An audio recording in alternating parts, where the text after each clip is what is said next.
On today's video, me and my wife decided to go swimming in the springs that are right next to Brooksville, Florida. Since this video was filmed a few days after a Category 4 hurricane swept by the coast, there's a little bit of flooding at the springs and there's a few trees down on the trails. But overall, nature stands up very well to these hurricanes. It's mostly the human effect that causes destruction. So in today's video, I'm going to show you guys the beautiful natural wildlife management areas that are here in this part of Florida. And me and my wife are going to go swimming in the springs and show you guys all the beautiful things that exist here. But at the end of the video, we're also going to look at the ecological destruction that humans are having on this area. I first want to show you what a natural wildlife area looks like after a hurricane. To be honest, once the water dries up, you can barely tell something happened. And the trees that fall will create homes for animals to live in. So overall, a massive hurricane does not have any effect at all on a natural landscape like the one we have here. And along the coast, the mangroves, even if they're fully submerged by a storm surge, will continue to grow in their exact same place, and it'll look like nothing happened eventually. It's the human environments that cause the most destruction. So in today's video, we're going to show you guys what a natural setting looks like. Just 3 days after a hurricane, you can go out there and enjoy nature again. It's not nature that's destructive, it's the things that humans do. On this video, which is going to be kind of lengthy, you can zoom to different parts of the video if you like. It's a long video. Some parts of the video will be narrated and other parts won't. So feel free to scroll throughout the video if you don't like the parts when I'm driving like I am now and all you hear is the wind noise. Buford Springs is our first destination, and there is a trailhead that we have to get off at and then walk a little bit of a distance. So you'll see us eventually get off of this beautiful nature trail that we're driving through and walk to Buford Springs. That is the first spring that we went to on this day. And I can definitely say this is the most fun I have had in a very long time. It was really nice. I would definitely recommend this day trip in the state of Florida. Our ultimate goal was to run into a Florida black bear. That would be the highlight of the trip had it happened, but unfortunately, we did not see any black bears. Alright guys, we're going to drive for a little bit and then we'll see you guys later on in the video.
What's up everybody? Today me and Katie are actually going to do something physical.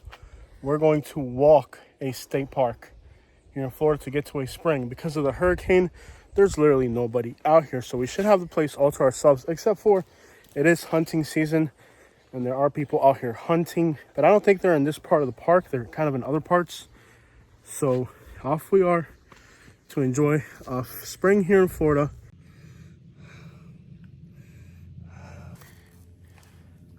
Look at the size of this tree. Okay. Would be great if I had brought the machete. underneath those trees, and I forgot that I didn't put the little sticker on the truck on the windshield. Deep in the heart of black bear country, and that is quite the thing. Okay, it's a magnolia tree. Cool. Doesn't this kind of remind you of the Everglades back in South Florida? Yeah. That's hot. We don't have any bear spray.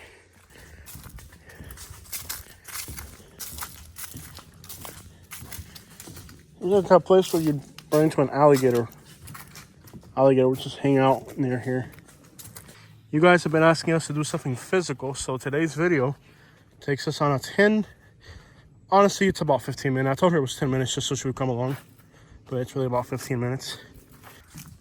This doesn't look like a place I'd want to swim. Yeah. Oh. Brother, ew. This is it, Jose. I'm not swimming in this crap. Yeah.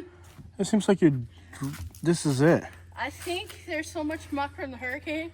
I'm not swimming in this. Yeah. We can hang out here for a minute. Yeah, we'll hang out for Let me look at the map and make sure we didn't mess up, because I'm not swimming in this. Yeah. I know you got your swimsuit on, and this just looks like said it was gonna be mucky. Yeah, this is not no, this is not I'm not upset that it's looking this way because we just had a storm. But you know what? We've been on the road for a few days and I just needed a walk. And I needed a sweat. Same here. This is like a sauna out here. It's wow. It feels good though. Yeah, it feels good to sweat. Yeah, we can always come back when it's actually baby blue and not Now, Buford Springs is usually a beautiful spring, clear water, but because of the hurricane, it was in bad shape. So despite the other spring, Eagle's Nest being on the complete opposite side of a massive area, we decided to actually drive through it. But we're going to take the more scenic route, which pushes us to the north, where there are 3 wooden bridges. These 3 wooden bridges, I actually missed the first one because of the debris on the road. And I almost, I should have really gone slower, but I didn't see it. There it is right there. It just faded in perfectly with everything. It just, it was hard. And here's the second one, which I realized that after I passed it, I was like, wow, did I just drive fast over a wooden bridge? But again, it kind of fades into everything. And after a hurricane, I just wanted to go slower, but it is what it is. We got past the wood bridges, and I think there might be one more up ahead. This area is beautiful. It reminds me of the Fakahatchee Strand or the Picayune down in the Florida Everglades, an area that I'm very, very in love with. The fact that this area resembles the Everglades so much made me feel so comfortable because, again, I really love the Florida Everglades, and these types of places are special to me, and this is a lot closer to me than the Florida Everglades. So whenever me and Kitty are looking for a place that we can just unwind and get out there in nature, this is a lot closer to us here in Sarasota than, well, the Florida Everglades way on the other side of Naples. So it's good to know that we have this wildlife area up here. Me and Katie are definitely going to be back again with hopes of finally seeing a black bear. There's really a lot of similarities between this wildlife area, which I'm not even going to try to pronounce it because I know I'm going to slaughter it, and the Florida Everglades. Particularly, the landscape is almost the same. The vegetation is almost the same. There are some royal palm trees in the Florida Everglades. This is too far north for that. And as you will certainly see later on in the video, there is some very hilly terrain up in this part of Florida. That's definitely not the case in South Florida, which is a complete giant flat swamp. So there are some differences, but overall it almost looks identical. And these types of places are very similar, but they're also distinctly different. For one, there's a lot less alligators up here than there are in the Florida Everglades. The Florida Everglades has a lot more big cats like the Florida panther. Both areas have a massive concentration of black bears. While we haven't seen any black bears here, we have seen plenty of black bears in the Florida Everglades. They usually run away from you, but bears can get very large and very unpredictable. Every bear has their own personality. Some of them are friendly, some of them get scared, and some can be very aggressive. Every bear is different based on its size and behavior. Every bear, like I said, has their own personality. Some bears you definitely don't want to encounter. A lot of times bears can be dangerous, but for the most part, I've never really cared. All the years I lived in Naples, Florida, wandering into places like this, walking through trails like this, running into black bears in the woods, I never cared to be armed or even carry bear spray. I just figured let it be what it's going to be. And so far, every time I've ran into a black bear, they've ran from me. So I'm not really too worried about it.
So heading towards the absolute northern part of the park, it almost looks like an African safari.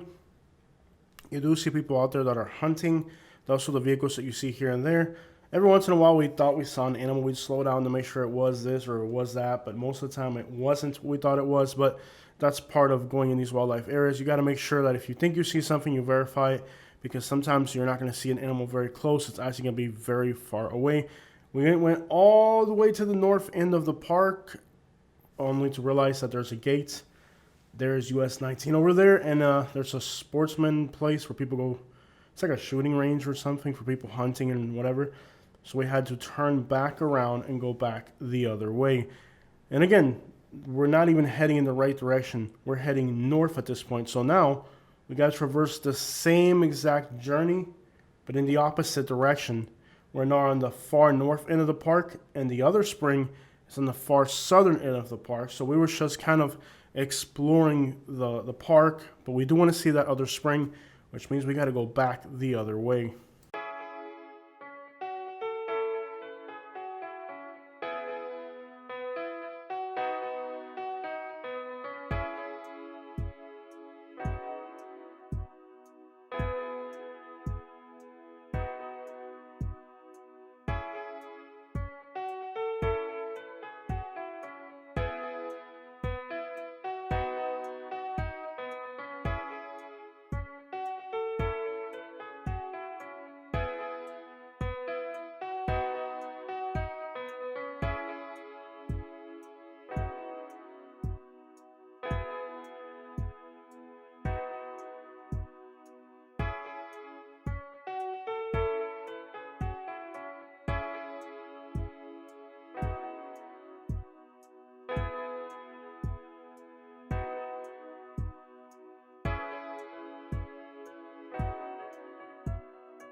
Oh, you hear the eagle? Yeah. That's why it's called Eagle's Nest. This is amazing. So check it out. The way I'm gonna go in. Yeah. It's so cold. Yeah. I don't know if there's alligators here. That's the thing. I don't. Oh yeah. I don't want to put my goggles on.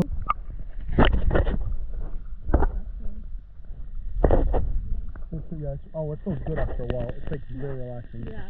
But it's so deep. Let's try going that side.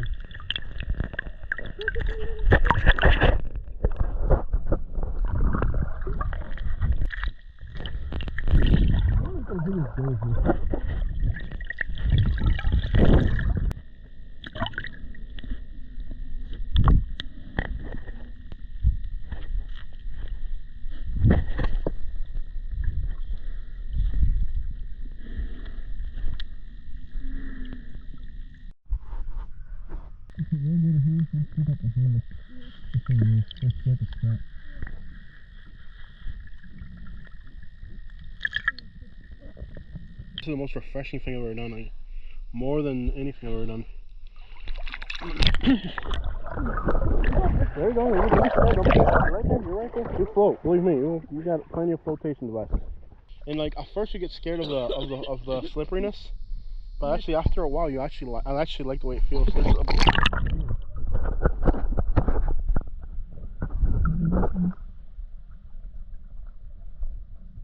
Okay, look, if you just stay perfectly still, yeah, they'll come right up and start biting you. I know. It's like a little massage where they eat all the dead skin off you. Look, they're doing it. They're starting to do it. They're starting to bite us. It's so weird. If you just stay perfectly still, they'll start biting you. Maybe they'll eat all the dead skin off of us. My heels need it. I'll tell you that. I'm also a little bit. It's just so relaxing. The only fear is gators. Being from South Florida, it feels weird being in the water. I know.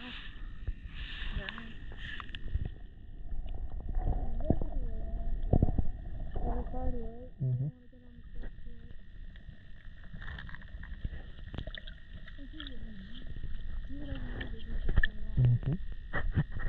You can cross that one off over.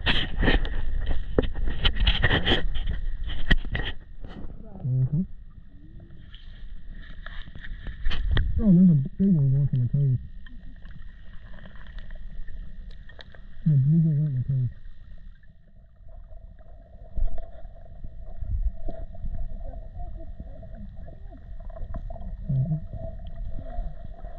Okay, there's like a bunch of blue ones trying to bite my leg.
Alright guys, so we go through the park entrance once again, get back on US 19 heading south. The closest city to here is Brooksville and then Spring Hill. We're actually going to drive to a Cuban restaurant in Spring Hill, Florida by the name of Copacabana. The food was very good. The wait time was considerable, but I think it's because of the food preparation. We're actually there for over an hour. Most restaurants you want to be in and out in 45 minutes, but some cuisines are different, and if they're making Dominican food or Puerto Rican food, it usually takes a little bit longer. It is a Cuban restaurant, but it has a little bit of Dominican and Puerto Rican influence, so it took a little bit longer. Food preparation time varies from cuisine to cuisine, and this particular cuisine, Dominican, Caribbean, sometimes can take a little bit longer than other restaurants, but it's well worth the wait. The only inconvenience is that we were actually on the road out of town, and well, we really should have gone with something quicker. Regardless, it was really worth going there. I definitely recommend it. Copacabana. There's a few other Cuban restaurants in the Spring Hill area.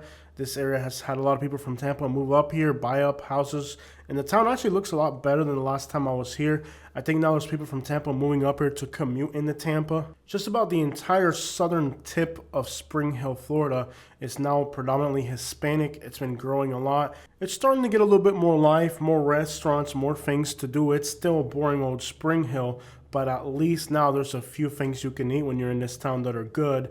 And of course, the problem with this area is that it still has very little to offer. Weeki Springs is much more popular than the one we went to. The problem is we've never been able to go there because every time we've tried going there, the lines are so long, it isn't worth it. So Weeki Springs is the biggest attraction in this area. It gets way too packed. The lines become ridiculous. And the only reason we've never actually gone there is simply because the lines are too long. If you're a local, what time of the year are the lines shorter? Because we've been really wanting to see Weeki. We've just never been able to do it because the lines are just so ridiculous. I feel like because the hurricane just passed, everybody's busy doing cleanup, we were able to enjoy these places literally all to ourselves, which according to the park rangers that helped us is a rarity. So we're seeing more businesses, more restaurants, and a little bit more places to work in the Spring Hill area. It's really transformed for the better. Before, this was a depressing, sad town. It really was. It was miserable. And it's starting to pick up a little bit better life now. It looks more appealing. But again, it still has challenges like the fact it's in Florida, but it doesn't have real beaches. The beaches up here aren't that great, but the springs are somewhat of a substitute, except for they're few, far between, and they get awfully crowded unless it's right after a hurricane. Now, I wanted to show you guys the Cuban restaurant when I pulled into it, but the GoPro camera died right as we pulled into the restaurant.